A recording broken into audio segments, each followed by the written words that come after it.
Saludos, muy buenos días, tardes o noches.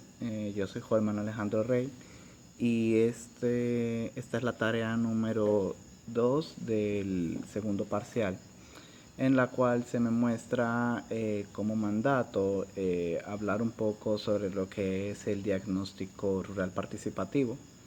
El diagnóstico rural participativo es una herramienta que nos permite trabajar con las comunidades productivas, y dichas comunidades productivas tenemos que entenderlas desde el punto de vista de que son conformaciones de personas que trabajan en un conjunto de actividades en común, como es la producción agraria en este caso.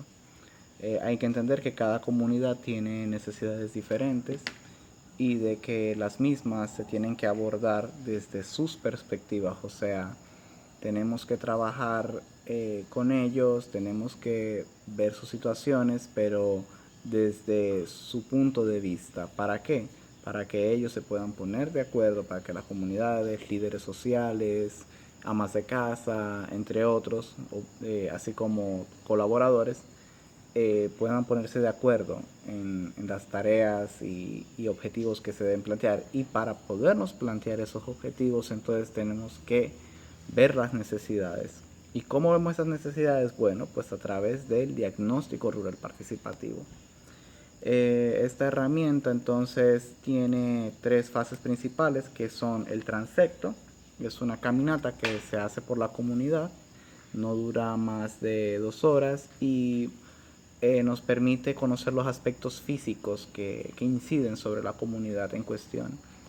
En el segundo paso pues tenemos el croquis, que es un dibujo a mano alzada que representa los diferentes aspectos físicos de la comunidad, o sea, vamos a dibujar en una hoja lo que vimos en ese transecto. El mapa futuro entonces es una modificación, un detalle que se pone al croquis para fijar los cambios que se pretenden hacer. Por otro lado tenemos que en todo el proceso de diagnóstico tenemos la finalidad de fijar los objetivos, y estos objetivos son los siguientes. Tenemos que ser, tenemos que seleccionar y preparar al equipo facilitador, o sea, encontrar a las personas adecuadas, capacitadas para las diferentes actividades que se van a realizar, identificar participantes potenciales, o sea, líderes comunitarios, amas de casa, profesores, entre otros, que participen en la comunidad de forma activa. Discutir las necesidades de información, eso es que hablando con ellos en un tono adecuado, fácil de entender, ver qué se necesita hacer en esa comunidad, pero desde el punto de vista de los participantes. Seleccionar las herramientas de investigación, que eso ya va a depender de lo que identifiquemos en el punto anterior, y entonces diseñar el proceso de diagnóstico basado en el contexto en el que se desarrolla la comunidad.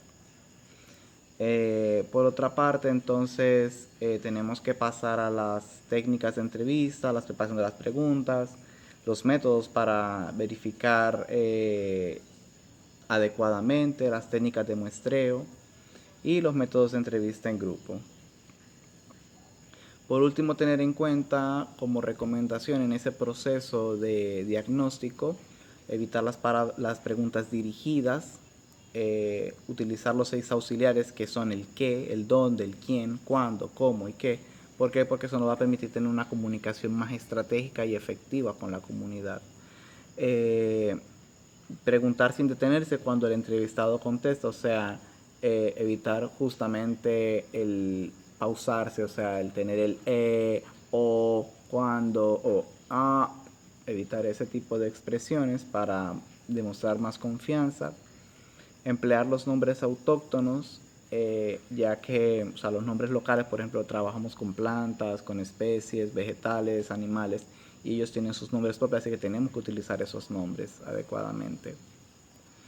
Y ya por último tenemos algunas reglas específicas, que los cuestionarios no deben ser muy largos debido a que pueden causar cansancio o incomodidad a los participantes. Las preguntas no deben ser muy complejas, ya que tenemos que utilizar un lenguaje lo más claro posible, o sea, lo más simple y claro posible para que la información llegue adecuadamente a la comunidad. Las preguntas no deben ser en lenguaje técnico, en consonancia con el punto anterior, o sea, tienen que ser en un lenguaje llano que se pueda entender. Jamás sugerir la respuesta, ya que justamente el proceso de diagnóstico es ver qué capacidad tiene la comunidad de identificar las situaciones y los problemas que tiene. La idea de eso es justamente desarrollar ese proceso de identificación de situaciones y no realizar preguntas que puedan influir en otras. O sea, que cuando realicemos una pregunta, la misma al responderse no afecte cómo vamos a formular las otras preguntas ni sus respuestas, sino que tratar de que las preguntas sean lo más objetivas posible. Ya habiendo tenido esto en cuenta, podemos entonces decir que hemos abordado lo que es en esencia el proceso de diagnóstico rural participativo, tener también en cuenta el hecho de que es un tema más extenso y que requiere de más profundidad ya cuando lo estamos haciendo desde ese punto de vista como agentes de cambio. Y entonces esto ha sido todo. Un gusto hablar con ustedes y espero pasen un buen resto del día.